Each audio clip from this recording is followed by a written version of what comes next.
Welcome to the Fit 15 podcast show, where you'll find health and fitness inspiration, motivation, and information shared in 15-minute episodes. Tune in while getting a move on to make leading and enjoying the benefits of a healthy lifestyle almost too easy. It's the Fit 15. And now your host, Catherine Basu. Welcome to the Fit 15 podcast show. I'm your host, Catherine Basu. And we've been talking a lot about running on the Fit 15. And yesterday we had a great guest who chatted with me about running while pregnant and her journey with running while she was expecting and getting into running. So if you want to check that out, please go back to that episode. But today we're actually going to be talking about yoga, and not for adults, but actually yoga for kids. Joining me as my guest today is best-selling author Sara J. Weis, a creative and passionate teacher who has inspired children for over 20 years.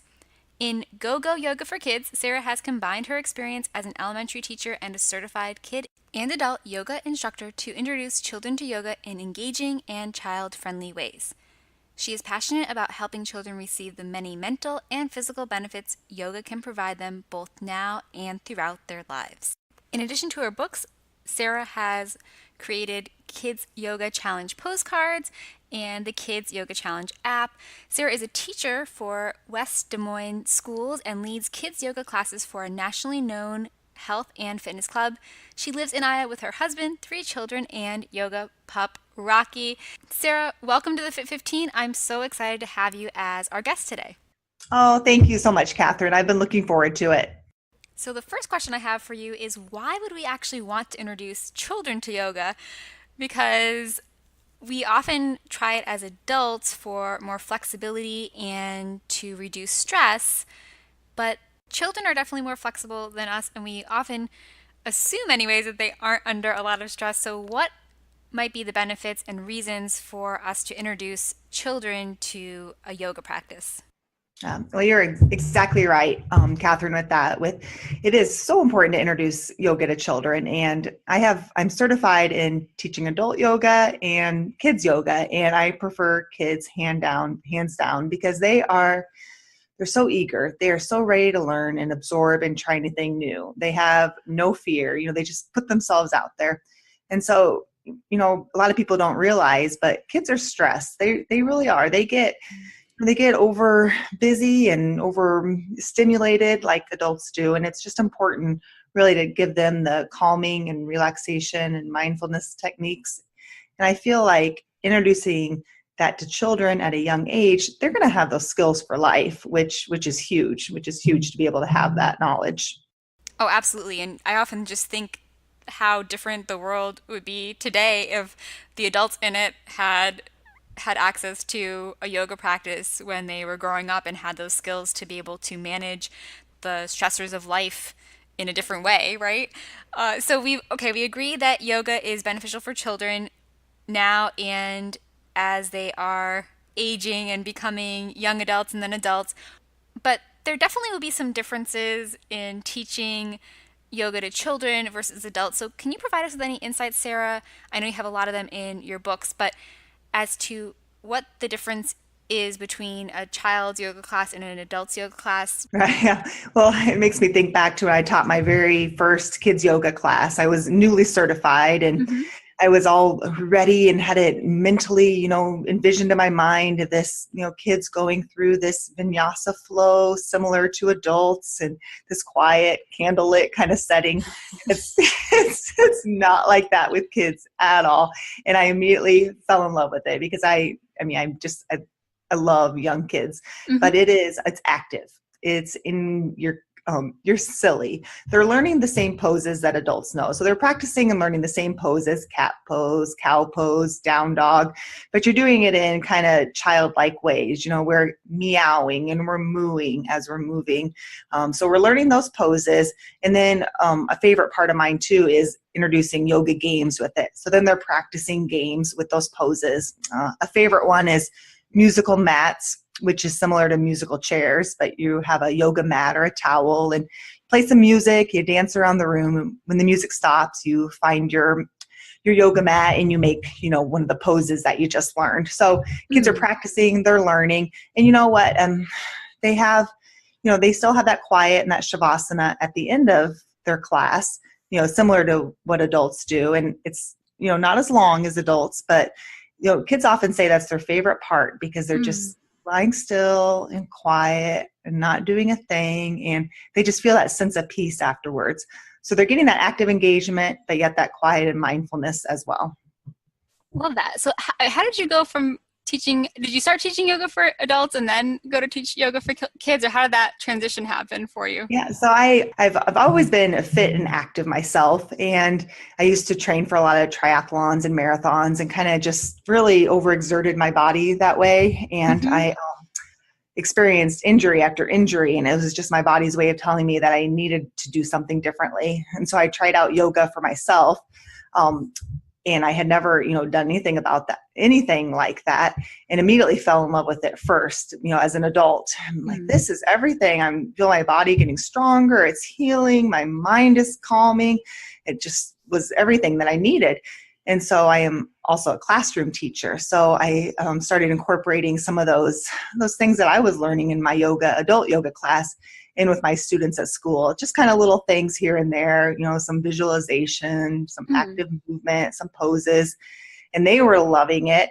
And then I decided, well, the teacher in me just really loves writing lesson plans. And I do. I really love lesson plans. And I kind of searched for kids yoga lesson plans, and I couldn't find anything, out there that kind of had that for kids. So that's kind of where my Go Yoga for Kids lesson plans and books came from with that. So I took those lesson plans and then kind of started doing yoga in preschools and daycares and yoga camps. And it just kind of spiraled from that for sure. Kids were definitely loving learning yoga in that way. I love that. And I was laughing when you shared how much you love writing lesson plans, because I'm actually a former classroom teacher myself. So that's still a part of me, but really appreciated in your most recent book, Go Yoga for Kids, Yoga Lessons for Children, not only having access to great lesson plans, but also ones that included books combined with the yoga practice, so helping children incorporate literacy skills as well. Joining us for only 15 minutes? We're halfway through 15 minutes, so if you need to, turn around now. Oh, yeah. Thank you, Catherine. I'm so glad that you brought that up, because that is my passion for sure, is the teaching and the kids. And I also have a master's degree in reading, so I'm specialized in reading. And I thought, wow, if I can take these great read alouds, that I love reading aloud to kids, and kids get so much benefit from being read aloud to at any age. If I can take these read alouds, favorite books, and put a little active movement in with them and some yoga, then they're getting, I like to say, fit and literate. That's kind of what I thought. And kids do learn so much more when they're moving, with that kinesthetic learning is what it's called. So just putting those things together, and it's amazing how well kids are remembering the story better, and their bodies are getting, they're moving their bodies. I mean, it's just been very powerful how that has worked. So I did incorporate that into my latest book, the Yoga Lessons for Children, because I just saw how well that was working with the students that I was working with. Yeah, no, I definitely love that. And we were going to do that with my nieces, and one of them fell asleep before we got to the library. So we have to go back to bring out more books. She was already being peaceful and relaxed. Yes. But awesome. So if there's a parent listening and they want to maybe start introducing yoga to their kids, what would you recommend as a route for them to get started? Oh, yes. So I would definitely recommend, it doesn't need to be a big, long session, 30 minutes, 45 minutes. It does not need to be that way. You can introduce yoga and that mindfulness in just, 3 to 5 minutes at the most. And what I would start with, what I like to do with my own kids is, think about a time of day that would work. Maybe it's in the morning where you're doing some morning stretches, maybe a few sun salutations, kind of waking up your entire body. Or maybe that time would be, at night, at bedtime, and some relaxing and grounding poses. I also think it's really important as kids get overstimulated and, and stressed to teach them ways to calm themselves and to ease that anxiety. and kind of having, teach them a few poses, like child's pose is a very grounding and centering pose. And so if I was a parent starting out with kids, I would definitely have some sort of visual. There's a lot of kids yoga postcards out there. And so kind of having that little visual, and you can do it with your child.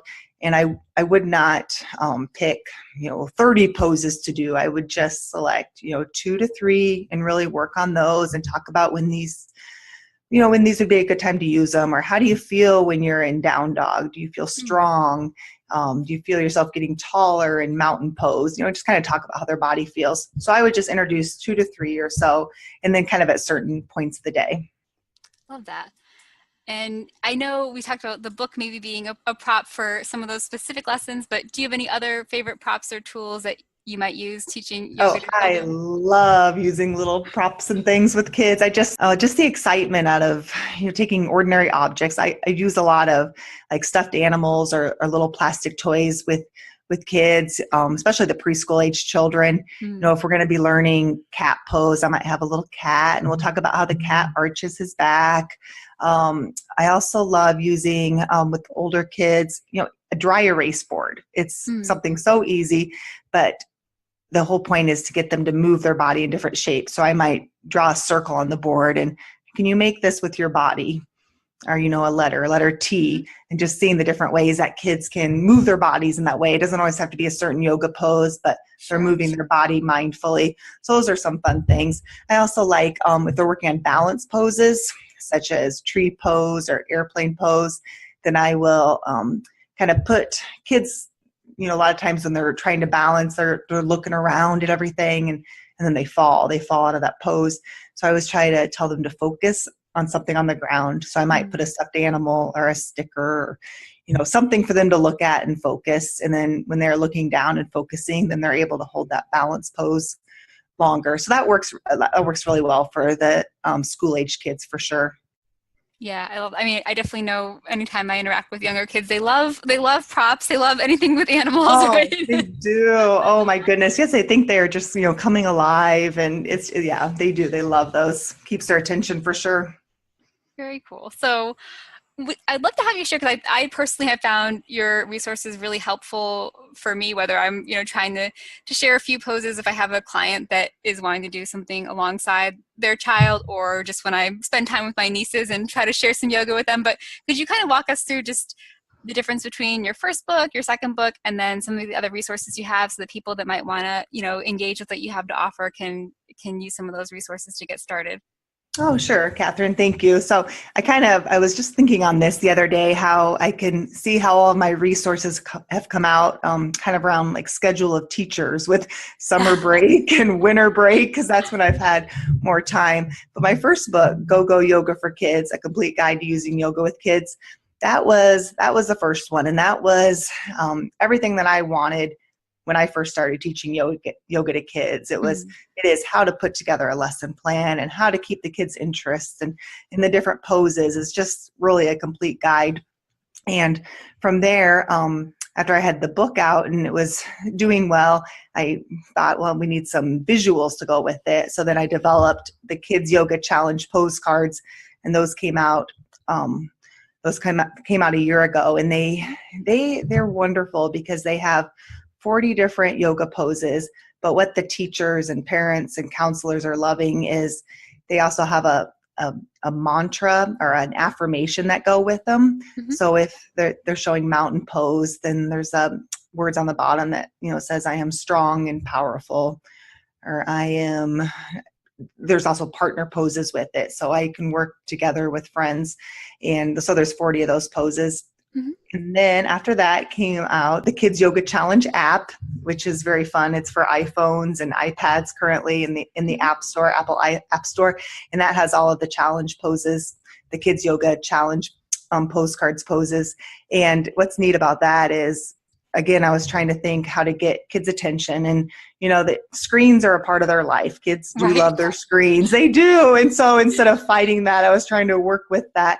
And so that's been great because kids can have those poses, on their iPad, and they can, flip through them and kind of be active too while they're there with the screen. Right.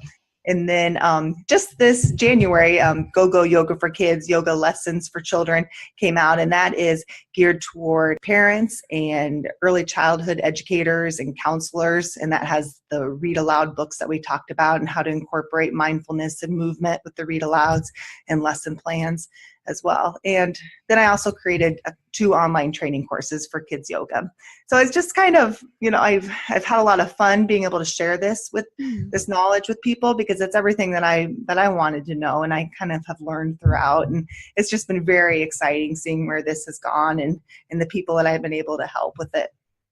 Yeah, no, I love that. And I love, it's funny that you shared that you got into yoga after having a running injury, because that's kind of how I tried yoga in the past when, before I had any injuries. And then when I had an injury, that's when I fell in love with it. And yes. I always tell people, just to, like if you have tried it once and haven't, tried it in a while, just give it one more chance, because I've had so many benefits from it. I don't know if you want to share anything about that just for yourself personally, just to encourage, any of the adult listeners listening to give yoga another go, or to maybe reframe how they think about it for themselves. Yes, absolutely. I hear that all the time, Catherine. That's so true about people who tried it once and, oh no, it didn't work. But I'm more flexible now than I was 10 years ago. And I'm not doing yoga 24/7. It's just from a few poses. I'm more flexible now, and I'm definitely more mindful and careful. My balance is better. It's just amazing how these poses that have been around for thousands of years, they really do work. They really do. And what I love too about yoga is you don't need to have, all this equipment, and you don't need to be going to some fancy gym or fancy place. You can do it, right there in your home and still receive the benefits. And the poses are, that we know as adults, they're the same as kids. And what makes it fun for kids is they have the animal names, that you put with the down dog and cow pose. But, for adults, it's, and the other thing I really love about yoga too is it's not something that you're ever just perfect. You're never just perfect at it. Everyone is always working toward it. It's not something you ever perfect. Everyone's body is made differently.